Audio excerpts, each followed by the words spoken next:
TV के सबसे चर्चित शो बिग बॉस के सीजन को पहले कंटेस्टेंट का नाम कंफर्म हो गया है। लंबे समय से चर्चा थी भोजपुरी सिनेमा की सबसे फेमस एक्ट्रेस अक्षरा सिंह की एंट्री लेने वाली हैं। अब तो ये खबर कंफर्म हो गई है। अक्षरा सिंह करण जौहर द्वारा होस्ट किए जा रहे बिग बॉस ओटीटी में भाग लेगी। अक्षरा सिंह का प्रोमो सामने आ गया है, जिसमें वो अपने लटके झटके दिखाती नजर आ रही हैं और स्टेज पर एंट्री कर रही हैं। प्रोमो में अक्षरा का चेहरा तो नहीं दिखाया गया है, लेकिन हल्की फुल्की झलक जरूर दिखा दी गई है।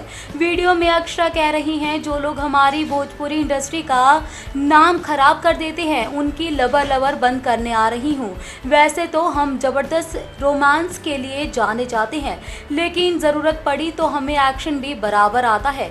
इसके बाद एक्ट्रेस स्टेज पर डांस करती दिख रही हैं। आपको बता दें कि अक्षरा भोजपुरी इंडस्ट्री की फेमस स्टार है। एक्ट्रेस के साथ साथ अक्षरा सिंह सिंगर भी हैं। उन्होंने अपना एक यूट्यूब चैनल भी लॉन्च किया है, जिसमें 27 लाख से ज़्यादा सब्सक्राइबर हैं। सोशल मीडिया पर भी एक्ट्रेस काफ़ी एक्टिव रहती है।